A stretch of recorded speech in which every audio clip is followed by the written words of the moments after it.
Assalamualaikum warahmatullahi wabarakatuh. Bismillahirrahmanirrahim. Alhamdulillahirabbil alamin. Wassalatu wassalamu ala asyrafil anbiya wal mursalin sayyidina maulana Muhammad wa ala alihi wa sahbihi ajmain. Amma ba'du. Selamat bertemu kembali dengan saya Muhammad Tajib di channel Kampung Ilmu Al-Falah. Channelnya orang-orang yang tetap semangat dan istiqomah mencari ilmu. Sahabat Kampung Ilmu yang berbahagia, agar manusia bisa menjalani hidup di dunia dengan benar dan terus meningkat hingga mencapai taraf kehidupan paling tinggi, ia harus memiliki keyakinan mendasar yang melandasi seluruh hidup dan kehidupannya. Keyakinan mendasar itu adalah berupa jawaban yang benar tentang apa itu hakikat alam, manusia, dan kehidupan. Apa yang ada sebelum dunia dan yang ada sesudah dunia, serta apa hubungan antara dunia dengan yang ada sebelum dan sesudah dunia. Jawaban atas ketiga hal itu akan menjadi pemikiran integral atau fikrah kuliah yang akan menjadi dasar semua perilaku dalam menempuh hidup di dunia dan mengelola kehidupan dunia. Islam telah memberi jawaban atas ketiga hal itu dengan jawaban yang benar dan sesuai fitrah. Jawaban yang memuaskan akal dan menenteramkan hati. Jawaban itu adalah akidah Islam. Akidah Islam inilah yang berpengaruh menentukan dan mengarahkan kehidupan manusia sehingga hidup manusia itu produktif dan tidak jumut. Islam memberikan jawaban atas ketiga pertanyaan mendasar itu dengan jawaban bahwa di balik alam semesta ini, di balik adanya manusia dan kehidupannya, ada Sang Pencipta, yaitu Al-Khaliq, Allahu Rabbul Alamin. Dialah yang menciptakan segala sesuatu dari ketiadaan. Dialah Allah Subhanahu wa Ta'ala, zat yang wajibul wujud, keberadaannya mutlak. Keberadaan Sang Pencipta bisa diyakini secara pasti dari hasil perenungan tentang keberadaan alam, manusia, dan kehidupan. Keberadaan Sang Pencipta Allah SWT ini bisa diyakini secara pasti dari hasil perenungan tentang keberadaan alam, manusia, dan kehidupan. Alam, manusia, dan kehidupan baik masing-masing ataupun secara keseluruhan memiliki keterbatasan. Akal pun memastikan bahwa segala hal yang memiliki keterbatasan bersifat lemah, serba kurang, dan memerlukan yang lain. Semua yang terbatas, lemah, serba kurang, dan membutuhkan pihak lain, mustahil datang dan ada dengan sendirinya. Dengan demikian, adanya manusia, alam, dan kehidupan yang memiliki keterbatasan, kelemahan, dan kekurangan, serta membutuhkan yang lain, meniscayakan keberadaan Sang Pencipta. Dialah Tuhan yang menciptakan semua itu dari ketiadaan. Semua yang tercipta pasti tidak azali, artinya pasti ada awal dan akhirnya.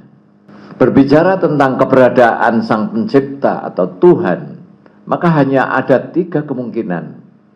Pertama, Tuhan merupakan ciptaan dari yang lain. Kedua, Tuhan menciptakan dirinya sendiri. Ketiga, Tuhan bersifat azali, tidak berawal dan tidak berakhir, dan wajibul wujud, wajib adanya. Kemungkinan pertama secara pasti adalah batil, sebab jika ada Tuhan merupakan ciptaan dari yang lain, berarti Tuhan adalah makhluk, bukan Al-Khaliq atau Sang Pencipta. Kemungkinan kedua juga batil, karena berarti Tuhan menjadi Al-Khaliq sekaligus makhluk. Ini mustahil. Masa Tuhan menjadi Khaliq dan makhluk? Itu mustahil. Alhasil, Tuhan haruslah bersifat azali, yakni tidak berawal dan tidak berakhir. Tuhan haruslah wajibul wujud, keberadaannya mutlak, dialah Allah Subhanahu wa ta'ala. Orang yang berakal akan memahami bahwa keberadaan segala sesuatu adalah ciptaan atau makhluk ciptaan dari Sang Pencipta atau Khalik. Dengan mengarahkan pandangan kepada segala sesuatu berupa alam, kehidupan, dan manusia, kita meyakini bahwa semua itu cukup untuk dijadikan argumentasi, cukup untuk dijadikan dalil atas keberadaan Sang Pencipta yang Maha Pengatur. Oleh karena itu, kita mendapati Al-Quran mengarahkan perhatian dan pandangan manusia kepada segala sesuatu yang serba terbatas, serba lemah, dan serba kurang untuk membuktikan keberadaan Sang Pencipta, Allah Subhanahu wa ta'ala. Di dalam Al-Quran terdapat ratusan ayat yang menantang seperti itu. Di antaranya, A'udzubillahi minasyaitonirrajim. Inna fi khalqis samawati wal ardi wa ikhtilafil laili wan nahari la ayatil liulil albab. Sungguh dalam penciptaan langit dan bumi serta pergantian malam dan siang terdapat tanda-tanda bagi kaum yang berakal. Ali Imran 190. Allah juga berfirman, Inna fi khalqis samawati wal ardi wa ikhtilafil laili wan nahari wal fulkil lati tajri fil bahri bima yanfa'un nas wa ma anzalallahu minas sama'i mimma'in fa ahya bil arda ba'da mautiha wa batsa fiha min kulli dabbah wa tasrifir riyahi was sahabil musakhkhari bainas sama'i wal ard la ayatil liqaumi yaqilun.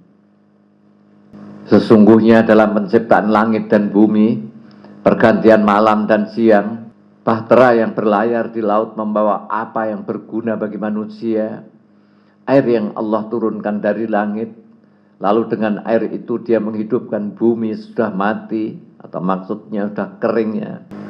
Penyebaran di bumi itu segala jenis hewan, serta pengisaran angin dan awan yang dikendalikan antara langit dan bumi, benar-benar merupakan tanda-tanda keesaan dan kebesaran Allah bagi kaum yang berakal.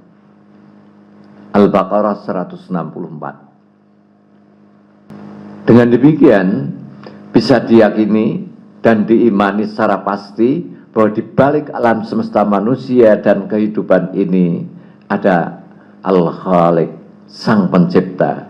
Dialah yang menciptakan semua itu.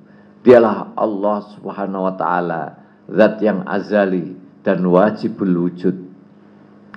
Lalu dengan merenungkan keteraturan semua unsur alam semesta, manusia, dan kehidupan ini, bisa dipastikan keesaan Allah Subhanahu wa ta'ala sebagai zat yang maha pencipta dan maha pengatur. Andai Al-Khaliq Al-Mutadabbir, Allah Sang Pencipta dan Pengatur itu berbilang lebih dari satu, niscaya rusaklah alam manusia dan kehidupan ini. Dalam hal ini Allah Subhanahu wa ta'ala berfirman, "Lau kana fihima alihatun illallahu lafasadata wa subhanallahi rabbil arsy amma yasifun."